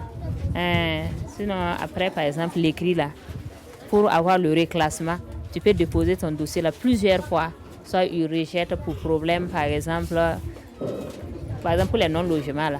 Tu peux déposer, ils vont rejeter pour dire que non, il faut réactualiser les dossiers, donc ça revient, ça repart, ça revient. Donc ce n'est pas souvent facile. Nous ne sentons pas une dynamique dans le traitement des dossiers des agents de santé. Il y a une disparité totale. Et cette disparité, nous l'avons constatée d'abord entre les agents fonctionnaires et les contractuels. Et jusqu'à présent, c'est un tort qui est là. Et on a comme l'impression que le gouvernement ne prend pas ça comme une urgence. Et il y a toujours une certaine lenteur administrative dans la gestion des dossiers, surtout c'est la section salariale. Il y a quand même une certaine lenteur en ce moment. Vous pourrez constater qu'il y a des agents qui déposent leurs dossiers de correction de salaire et qui doivent attendre peut-être 2, 3. Il y en a même qui vont jusqu'à... je parle en connaissance des causes, qui vont jusqu'à au moins 8 moins 1 an. Donc, si on peut travailler de sorte à réduire cette durée-là, ce serait vraiment encore meilleur. Au niveau de l'allocation familiale, par exemple au niveau des directions et des SAF, si la SAF pouvait gérer ça directement avec la DRS, c'est encore mieux. Sinon, d'autres personnes pas déposer eux-mêmes, de fois c'est les SAF qui envoient, c'est un peu difficile. Mais si on pouvait tout centraliser en région, et les SAF vont envoyer ça à la DRS, c'est encore mieux. Moi, je souhaiterais que pour les concours professionnels, il y a des conditions, par exemple, qu'il serait bien d'assouplir pour permettre, en tout cas au grand nombre, de pouvoir avancer plus facilement. Il y a le problème des avancements qui est posé aujourd'hui. Nous avons constaté que depuis un certain temps, le gouvernement tente de faire des efforts pour qu'il n'y ait pas beaucoup d'arriérés. Mais on est toujours en train de traîner un peu, à mon avis, parce que je sais que pour l'année 2013, je ne suis pas très informé, mais je ne pense pas que les agents de la fonction publique qui devraient avancer en 2013, moi je suis dans la situation, aient encore leur papier d'avancement. Donc ce serait bien vraiment qu'on essaie d'organiser au niveau de nos ministères pour accélérer cette situation. Il faut que quand même tout le monde fasse son travail à tous les niveaux, quoi. Voilà. Si par exemple on a un problème d'avancement, si dépôt des dossiers, ça doit passer par la DRH et aller à la solde. Moi je pense que si à tous les niveaux, les gens s'y mettent, ça doit pouvoir avancer rapidement, quoi. Voilà. J'invite tout le monde vraiment à faire son travail en fait. Il faut qu'il y ait réellement encore une concertation générale pour asseoir une politique claire de gestion du personnel. Là, Monsieur le ministre, vous avez la parole pour répondre, donc commenter les réactions des différents agents que vous venez d'entendre. Bien, j'ai noté que les différents agents qui se sont exprimés ont noté des avancées, des améliorations dans la gestion des carrières des agents de la fonction publique. Ils souhaiteraient que l'effort se poursuive surtout. Donc, ils mettent le doigt sur un certain nombre d'insuffisances encore, dont nous avons conscience. L'insuffisance majeure, c'est la lenteur dans le traitement des dossiers, notamment de carrière. Et en la matière, on pense particulièrement aux avancements. Je crois que plusieurs sont revenus sur la question des avancements. Je pense que le message est entendu. Je crois que ce qui est intéressant ici, c'est de voir qu'on attache beaucoup de prix. Je pense que cela nous encourage à mettre un point d'honneur, à constater régulièrement les avancements. Nous sommes dans la dynamique, nous allons l'améliorer sans aucun doute. La lenteur en ce qui concerne les corrections est notée également. Ceci est certainement lié à la lourdeur du processus, puisque pour que les corrections, c'est-à-dire l'incidence financière, se fassent, ça suppose qu'en amont, la constatation administrative se fasse. Ceci implique plusieurs départements ministériels et est donc déclenché par l'agent lui-même. La procédure actuellement me paraît quelque peu lourde et mérite véritablement un diagnostic approfondi. Nous sommes déjà engagés dans ce sens et je pense que ces préoccupations des agents doivent être traitées avec la plus grande attention. Nous allons mettre un accent particulier là-dessus. Donc, je prends bonne note de toutes ces préoccupations. Nous allons travailler à les améliorer. Oui, il y a également des suggestions qui ont été faites. Absolument. Notamment au niveau des allocations familiales. Au niveau des allocations familiales, je pense qu'on souhaite qu'il y ait une délocalisation, une gestion de proximité. Nous sommes dans cette dynamique de déconcentration et nous avons adopté en 2013 une stratégie nationale de déconcentration qui devrait accompagner davantage la décentralisation et qui devrait améliorer la gestion administrative et salariale des agents de la fonction publique. Au niveau même du ministère, nous sommes pleinement engagés et si nous arrivons à respecter notre calendrier, nous devrions être en mesure de mettre en place et de rendre fonctionnel le SIGAS-PE dans les directions régionales de la fonction publique, ce qui va permettre d'accompagner tout ce processus. Il y a une autre recommandation qui consiste à dire qu'il faut développer une concertation. Je pense que c'est une très bonne idée que je m'approprie naturellement. Les fonctionnaires disent souvent qu'il est très difficile d'accéder à son premier salaire. On traîne parfois jusqu'à 12 mois avant de l'avoir et ça a une incidence négative naturellement sur le rendement de l'employé. Oui, ça c'est un véritable problème qu'il faut, j'allais dire, traiter radicalement. Effectivement, entre le recrutement et l'engagement qui consiste dans l'acte permettant d'engager ou d'intégrer l'agent, selon qu'il est un agent, un fonctionnaire ou un agent contractuel, il se passe parfois des délais lourds. C'est que notre processus d'engagement et d'intégration actuellement paraît assez lourd et complexe. Non maîtrisé d'abord par les agents concernés, mais aussi il n'y a pas toujours une bonne articulation entre les différents intervenants dans le processus. Tout ça alourdit et ralentit. En la matière, le gouvernement a l'ambition de réduire considérablement ce délai. Et le chef du gouvernement a donné des instructions fermes pour que les sortants des écoles de formation professionnelle n'attendent pas longtemps avant d'être engagés. Que les sortants, ceux qui sont recrutés par d'autres formes de concours, notamment les concours sur mesure nouvelles, qu'ils n'attendent pas longtemps avant d'intégrer et de percevoir leur premier salaire. Nous sommes dans cette dynamique et nous envisageons un certain nombre de mesures d'amélioration.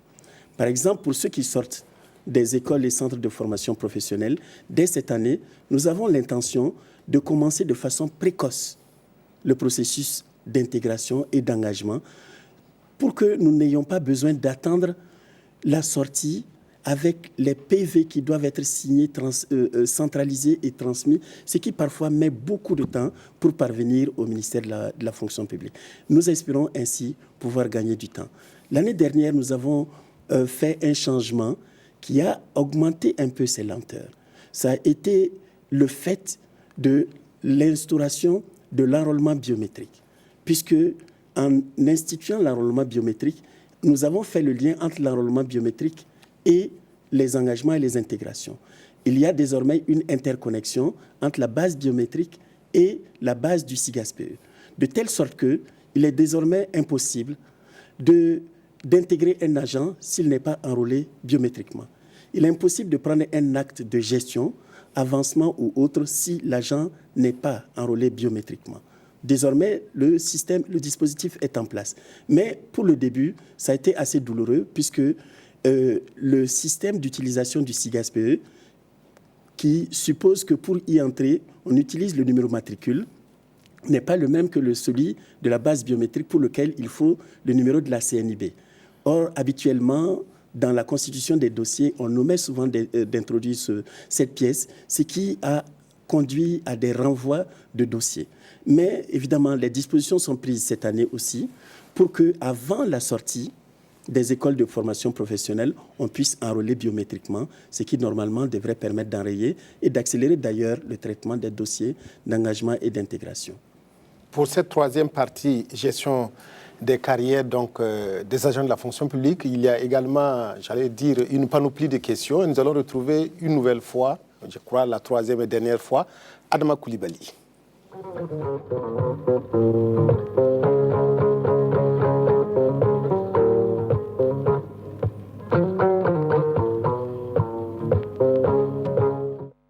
Pour cette dernière série, nous avons juste 3 questions. Monsieur Désiré Sida revient sur la situation bloquée de certains agents du ministère de la Communication, recrutés depuis 1985-86 et qui ne peuvent plus faire de concours car atteints par la limite d'âge. Pourquoi ne pas organiser un concours à l'interne pour résoudre ce problème, demande-t-il. Nous avons monsieur Zongo de Bobo qui dit que le Conseil des ministres en sa séance du 18 décembre 2013 a pris 2 décrets qui accordent une révision à une certaine catégorie de pensions et une augmentation de 5% pour tous les pensionnaires de la Carrefour. Mais jusqu'à présent, rien. Pourquoi cela? Donc 2 décrets. Le premier qui accorde une révision à une certaine catégorie de pensions et le second qui accorde une augmentation de 5% pour tous les pensionnaires de la Carrefour. Mais jusqu'à présent, rien. Pourquoi cette situation? Et enfin, M. Paulin Kabouré, il voudrait savoir pourquoi les mesures sociales ne prennent pas en compte les droits des travailleurs déflatés qui souffrent beaucoup. Donc c'est tout pour cette dernière série de questions. Merci Adama Coulibaly. Monsieur le ministre de la fonction publique, du travail et de la sécurité sociale, il y a une question particulièrement qui semble vous prendre de court, c'est-à-dire les pensionnaires de la Carrefour. Est-ce que vous commencez par celle-là ou bien vous commencez par la RTB? Je commence par la RTB. Alors, la situation de certains agents de maîtrise de l'information qui s'estiment bloqués dans leur carrière et qui ont été recrutés dans les années 80 et qui, pendant de longues années, n'ont pas pu accéder à des concours professionnels pour évoluer dans leur carrière. Nous avons été effectivement saisis de ce problème par les intéressés eux-mêmes, mais aussi par le ministère en charge de la communication. Nous avons eu, les 2 départements, une concertation sur le dossier qui a permis de voir quels sont les problèmes de fond et nous nous sommes accordés sur un traitement, j'espère prochainement, de ce dossier qui mérite donc d'être examiné comme tel. Qu'est-ce que vous avez, si ce n'est pas indiscret, qu'est-ce que vous envisagez pour ces fonctionnaires-là qui sont nombreux, certains qui vont déjà à la retraite alors qu'ils auraient espéré prolonger un peu leur carrière? À l'heure actuelle, je ne peux pas vous dire voilà ce que nous allons faire puisque nous n'avons pas terminé d'étudier le dossier. Et le dossier suppose, compte tenu des difficultés qu'il présente, que le Conseil des ministres soit probablement saisi. S'il ne s'agissait que de l'application des textes, cela pouvait se faire au niveau du ministère en charge de la fonction publique. La difficulté, c'est qu'en l'état actuel des textes, nous ne pouvons pas l'appliquer de façon automatique. Donc nous nous organisons pour examiner les différents paramètres du dossier de manière à trouver les solutions possibles à cette préoccupation qui est là depuis de nombreuses années. Alors, concernant les travailleurs déflatés, parmi les mesures sociales du gouvernement, des mesures ont été envisagées au niveau des travailleurs déflatés. Le gouvernement a pris parmi les mesures, en effet, des mesures tendant à renforcer les capacités du FONADR. C'est le Fonds national d'appui aux déflatés et aux retraités. Vous savez que depuis 2008, le gouvernement a mis en place ce fonds en vue d'apporter un soutien aux retraités et aux déflatés qui se trouvent dans une situation de vulnérabilité. Et cela de manière à leur permettre de s'offrir une seconde vie ou une seconde chance, mais aussi de pouvoir valoriser l'expertise qu'ils ont pu acquérir durant leur carrière. Pour ce faire, le FONADR apporte des soutiens en vue de réaliser des projets et accompagne aussi les personnes concernées à travers des formations ou à travers un accompagnement pour mettre en œuvre leurs projets, entreprendre eux aussi un certain nombre d'activités. Donc en 2013, parmi les mesures sociales prises, les premières mesures sociales prises, le gouvernement a alloué un fonds de 250 millions au FONADR pour soutenir ces initiatives. Avec les dernières mesures sociales, le gouvernement a alloué à nouveau 250 millions. Donc c'est surtout pour soutenir les projets des déflatés et des retraités. Monsieur le ministre, mais est-ce que les conditions d'accès à ce fonds-là sont vraiment à la portée, en tout cas, de ces déflatés-là? Peut-être que le problème se pose à ce niveau. Les fonds qui leur sont alloués sont des prêts, mais à des conditions beaucoup plus accessibles. Il ne s'agit pas de subventions, mais de prêts, comme dans les autres fonds nationaux qui existent. Les conditions ont été récemment, en 2013, revues à la baisse de manière à répondre aux attentes des déflatés et des retraités eux-mêmes. Et normalement, c'est accessible et on constate un nouvel engouement depuis 2013 pour le fonds. À l'heure actuelle, le fonds a déjà financé un certain nombre de projets donc qui contribuent en fait à améliorer les conditions des déflatés et des retraités. Et par rapport aux 5% pour les pensionnaires de la Carrefour, qu'est-ce que vous répondez à ce téléspectateur-là? Alors, je pense qu'il y a peut-être une erreur de compréhension. En décembre dernier, nous avons fait en Conseil des ministres le point sur la mise en œuvre de 2 décrets pris par le gouvernement au profit de retraités, notamment des retraités qui sont partis de façon précoce suite au changement de législation. Certains retraités sont partis de façon brutale à 53 ans ou à 54 ans au lieu de 55 ans et d'autres sont partis à 58 ans ou 59 ans au lieu de 60 ans. Donc le gouvernement a adopté 2 décrets permettant donc de corriger leur situation, notamment en allouant donc une augmentation de leur pension. À l'heure actuelle, ces 2 décrets ont été entièrement mis en œuvre. Donc il ne s'agit pas d'une augmentation pour l'ensemble des retraités. Il s'agit d'une augmentation pour une catégorie bien déterminée. En la matière, en fait, il n'y a pas mal d'hommes. Alors, Monsieur le ministre, très rapidement, la dernière partie de notre entretien, il s'agit de la mise en œuvre de l'assurance maladie universelle, ce système de protection sociale qui devrait permettre à tous les Burkinabés d'avoir accès en tout cas à la santé sans dépenser directement, sans avoir recours à leurs propres fonds, même s'il n'y en a pas pour beaucoup de Burkinabés qui vivent dans la précarité. Est-ce que après les concertations régionales, après les concertations sectorielles, après les concertations professionnelles, où en êtes-vous avec la mise en place de l'assurance maladie, où vous êtes bloqué actuellement? Non, tout au contraire. À l'heure actuelle, le dossier, il est prêt. Comme vous l'avez dit, suite à des études de faisabilité qui ont été menées depuis 2008, suite à un travail de concertation mené sur l'ensemble du territoire national, avec l'ensemble des forces vives, avec l'ensemble des acteurs de la santé et de la mutualité, un dossier a été élaboré. En réalité, 2 dossiers ont été élaborés, notamment un sous la forme d'un avant-projet de loi portant régime d'assurance maladie universelle et l'autre, un avant-projet de loi portant réglementation des mutuelles sociales au Burkina. Je rappelle que notre système d'assurance maladie, tel que voulu par le gouvernement et tel que accepté à la suite de ces concertations, veut combiner en réalité deux systèmes. Il y a le système de l'assurance maladie obligatoire et il y a le système des mutuelles sociales. C'est la raison pour laquelle ces deux lois ont été adoptées. Les mutuelles sociales, avec leur développement, devraient accompagner et faciliter l'extension de l'assurance maladie à l'ensemble de la population. Ces deux avant-projets de loi ont été soumis à un atelier de validation au mois de septembre 2013. Les deux documents ont été par la suite examinés par le comité technique de vérification des avant-projets de loi, le COTEVAL.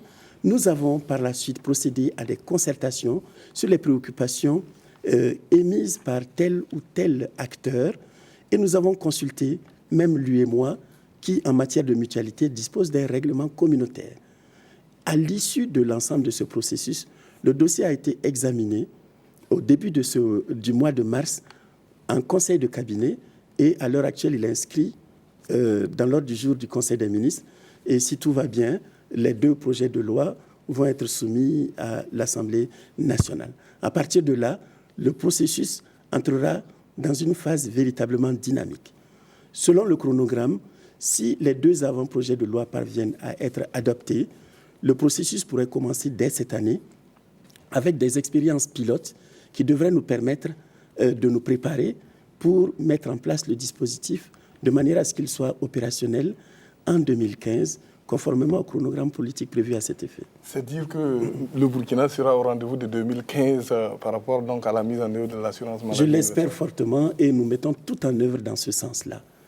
Qui pourrait y avoir accès, Monsieur le ministre? C'est tout le monde L'assurance maladie universelle a pour ambition de faire en sorte que toute la population résidente au Burkina puisse y accéder. Il s'agit de faire en sorte que tous les Burkinabés puissent en bénéficier donc, au Burkina Faso. Donc il n'y a pas d'exclusion. Le mécanisme est fondé sur un système de solidarité et sur un système d'équité contributive. Il s'agit d'une solidarité qui veut que, en fait, tous les Burkinabés qui ont les moyens ou qui n'ont pas assez de moyens puissent en bénéficier. Chacun va y contribuer en fonction de ses moyens, mais chacun va pouvoir en bénéficier en fonction de ses besoins. Alors, Monsieur le ministre, de toutes les concertations que vous avez eues, qu'est-ce que vous retenez? L'adhésion ou l'engagement des populations? J'ai noté, et ce que je retiens le plus, c'est ce qui nous encourage encore plus, que ce projet a rencontré de manière générale l'adhésion de la population, qui voit dans le secteur de la santé une préoccupation quotidienne et qui voit dans ce système en construction un moyen de pouvoir les soulager. Mais au-delà, je crois que la population a apprécié le fait que nous ayons concerté à la base la population, que nous ayons impliqué tous les acteurs, que le dispositif prévoit d'intégrer les collectivités territoriales, d'impliquer les organisations de la société civile, de manière à ce que nous prenions en compte tous les Burkinabés.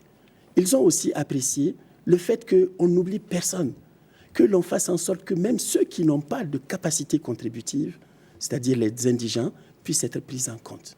Naturellement, des préoccupations aussi ont été émises pendant les discussions et des suggestions fortes ont été faites.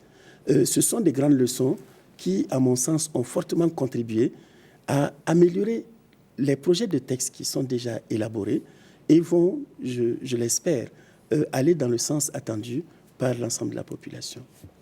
Alors, Monsieur le ministre, vous avez le dernier mot, parce que notre émission, fort enrichissante, touche à sa fin. Alors, vous avez le dernier mot pour une conclusion générale. Qu'est-ce que vous retenez de cette émission? Qu'est-ce que vous retenez des préoccupations des Burkinabés par rapport à la fonction publique, au travail et à la sécurité sociale? La principale chose que je retiens, c'est qu'il y a une forte attente. Il y a une forte attente des Burkinabés à l'égard de l'administration publique, en particulier l'administration en charge de la fonction publique et en charge aussi du travail. Il y a une très forte attente des agents de la fonction publique qui doivent servir les usagers, que l'on puisse mieux gérer leur carrière, que l'on puisse les débarrasser de ce souci de gestion de carrière de manière à ce qu'ils puissent mieux se consacrer à leur travail. C'est à la fois, pour moi, un facteur d'encouragement et un facteur d'incitation à aller encore plus loin, à donner encore mieux, à se sacrifier davantage pour que l'administration publique, dont nous avons la responsabilité, soit plus proche du citoyen, soit plus proche de l'agent de la fonction publique, soit plus attentive à ses préoccupations pour être plus performante. Je pense que là se trouve la clé de la performance de l'administration. Dans le domaine du travail en particulier, je pense qu'il y a le grand souci de faire respecter la loi. Et en la matière, je pense que c'est une invite pour que nous puissions contribuer à renforcer davantage l'action des inspections du travail, dont la mission est de veiller à ce que la réglementation nationale en matière de travail, qu'il s'agisse des questions salariales, mais aussi des questions de respect des différentes conditions du travail, puissent être assurées dans notre pays. Je crois qu'il s'agit là d'un moment fort pour nous et nous en retiendrons surtout la nécessité de continuer à développer des efforts pour que nous soyons plus performants et plus à l'écoute des Burkinabés. Voilà, dialogue avec le gouvernement, une émission coproduite par la RTB et le service d'information du gouvernement, avec pour invité aujourd'hui, vous avez pu le constater, le ministre de la fonction publique, du travail et de la sécurité sociale, M. Vincent Zakani, avec lequel nous avons parlé de plusieurs aspects, du dialogue avec le gouvernement syndicat, de l'organisation de concours directs et professionnels, de la gestion des carrières des agents publics et de l'état de mise en œuvre de l'assurance maladie universelle. Avec moi, il y avait Galip Somé et Soumaïla Rabo, avec Adma Koulibaly qui a recueilli pour nous toutes les nombreuses préoccupations des téléspectateurs. Merci, Monsieur le ministre, d'être venu ce soir sur notre plateau. Merci à vous, chers téléspectateurs, chères téléspectatrices, d'être restés à notre compagnie pendant toutes ces 2 heures d'émission. Au revoir et à la prochaine.